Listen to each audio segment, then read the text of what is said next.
ভাই আমার কাছে তো 170 টাকা আছে ভাই। আপনি কি জুতা কিনতে নাইছেন না ফাইল করতেছেন স্যার বারাম দোকান থেকে ভাই আমি দুটা পাওয়া দিচ্ছি ভাই, আমার বোনের লেগে ভাই, বোনের জুতাটি ছিঁড়ে গেছে ভাই, দেন না ভাই প্লিজ ভাই দেন।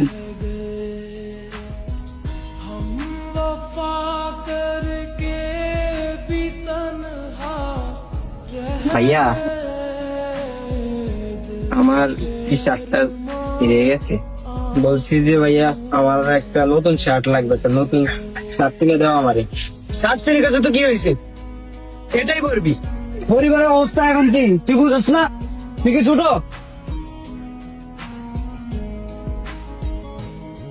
ভাই মাস তো শেষ হয়ে আইলো, এদিকে কালকে আবার কিস্তি আছে ভাই, আর 2 দিন পরে দিই। বলছি যে আজকে বেতনটা দিলে ভালো হচ্ছে। আজকে বেতন পাইলে যদি তোর উপকার হয় আর তুই খুশি হস, তাহলে তো তোর বেতন আজকে দিতেই হয়। এই নে এখানে 12,000, তোর বেতন 9,000 আর এই উপলক্ষে 3,000। অনেক অনেক ধন্যবাদ ভাই। আচ্ছা শোন, আমার শরীরটা আজকে ভালো লাগতেছে না, আমি বাসায় চলে যাব। তুই দোকান বন্ধ করে ঠিক মতো বাসায় চলে যাইস, আর কালকে সকাল সকাল এসে পড়িস। আচ্ছা ঠিক আছে ভাই।